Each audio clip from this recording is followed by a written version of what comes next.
Hey everyone, this is our last PowerPoint for the course. I'll wait a moment till the applaud subsides.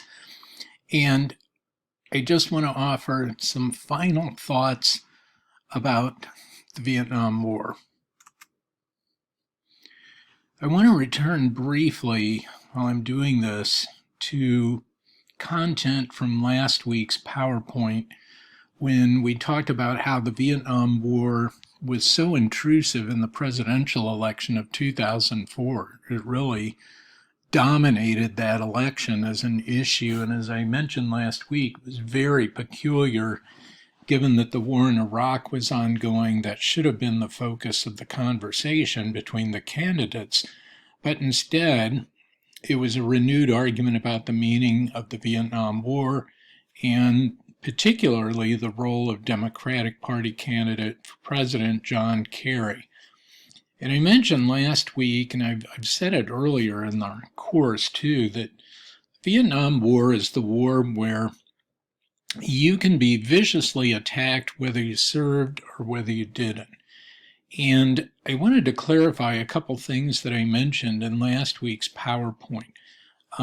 They had a couple emails about this. In no way was I intending to attack George W. Bush for what he decided to do during the Vietnam War. I think his actions were completely understandable in the sense that joining the National Guard was a very appealing option for young men of the era, where you could fulfill your military obligation, avoid being drafted and sent to Vietnam, because presidents had made clear that the National Guard wouldn't be used in Vietnam. Did Bush receive preferential treatment? Absolutely. And that's the point I wanted to make last week. He was leapfrogged to the top of a very long waiting list and placed in a unit where everybody looked like him. They were white, young, wealthy guys from prominent Texas families. Kerry, as I mentioned, could have had a college deferment, but volunteered, did two tours of duty, was supportive of the war. His first tour turned against it after his second, and as I explained last week, ended up being one of the founding members of the group Vietnam Veterans Against the War.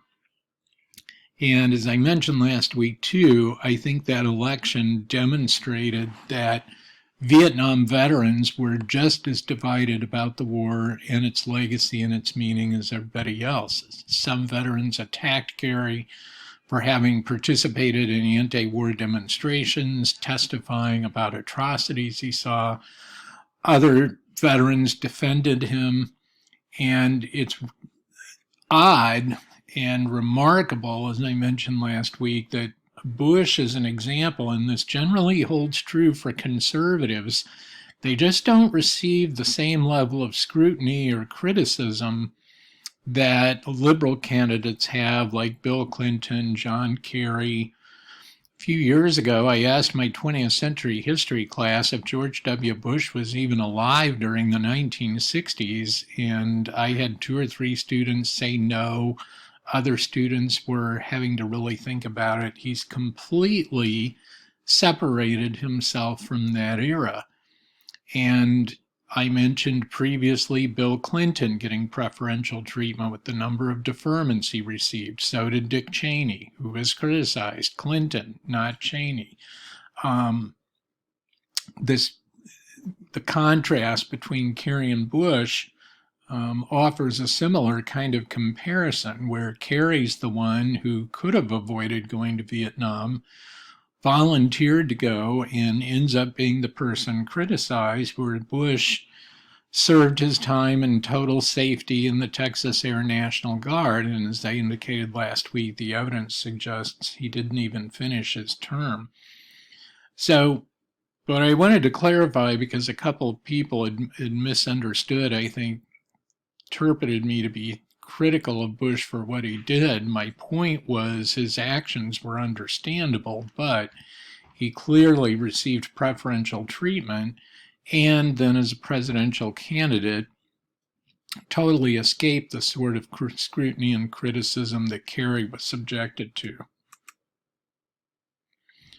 One other issue I wanted to touch on briefly, and this is something I think speaks to the trauma that the Vietnam War inflicted on Americans and the United States as a nation, was that even when the war was winding down, the administration of Richard Nixon began promoting the idea that there were Americans still held captive in Vietnam, prisoners of war, missing in action.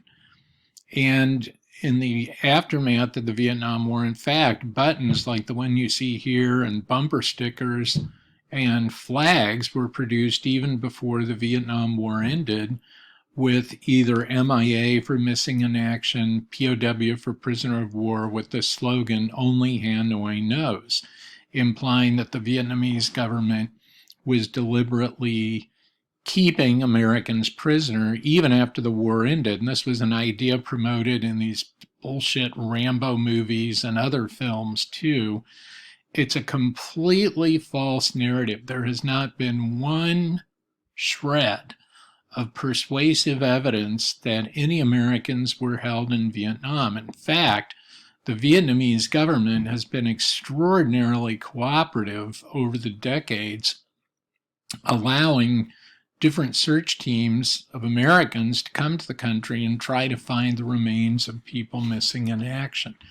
The number of Americans missing in action from the Vietnam War is minuscule compared to the American Civil War. It's minuscule compared to World War II. I mean, modern weaponry does horrific things to the human body. People shot down, aircraft. Frequently, there isn't much in the way of remains to recover. And I just think it speaks to the trauma of Vietnam that Americans have been so obsessed with regard to the Vietnam War and tracking down what happened to every last person whose remains were never found. This POW MIA flag originally carried the slogan, "Only Hanoi Knows."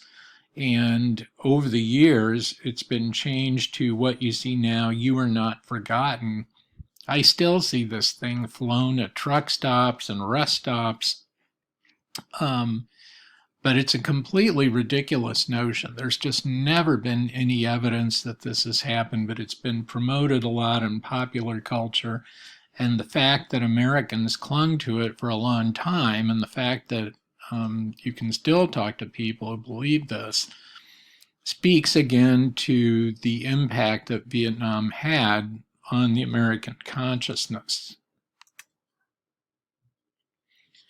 And finally, I just want to make the point that, as we've seen in music, film, search for meaning, exploring the legacies of the Vietnam War is an ongoing process here in the United States and in Vietnam. In the United States, it's dealing more with memory, painful memories that linger, of course, for tens of thousands of families who lost people in the Vietnam War. In Vietnam, the legacy of the Vietnam War extends beyond memory to current life. And the photograph that I have here is an example of that. Vietnam today is still littered with unexploded ordnance. There are people killed every month in Vietnam because they encounter some sort of unexploded bomb or shell. The ecological damage that Vietnam suffered from the war is ongoing, especially the legacy of toxic agents like Agent Orange that the United States dispersed over large portions of the country. There are areas of Vietnam today that still have unusually high number of birth defects. The use of depleted uranium weapons, particularly depleted uranium bullets, depleted uranium shells. These have caused environmental damage and still cause injury and harm to humans when they're encountered. So my point is, for Vietnam, the legacy of dealing with the war is one of memory, like it is here in the United States, but it extends beyond that to daily life. I don't have any really succinct words of wisdom in trying to close this course. I always have a difficult time with this class, kind of trying to figure out how to sum things up. I think what I'll leave you with this time is to keep in mind that the legacy of the Vietnam War is something that they say both countries are still dealing with. Here in the United States, beyond the memory of the war itself, its legacy has taken the form of damage to the American political system with the revelation of decades of institutional deception and institutional lying by multiple presidential administrations. We've seen this starting with the administration of Harry Truman, Dwight Eisenhower, John Kennedy, Lyndon Johnson, Richard Nixon.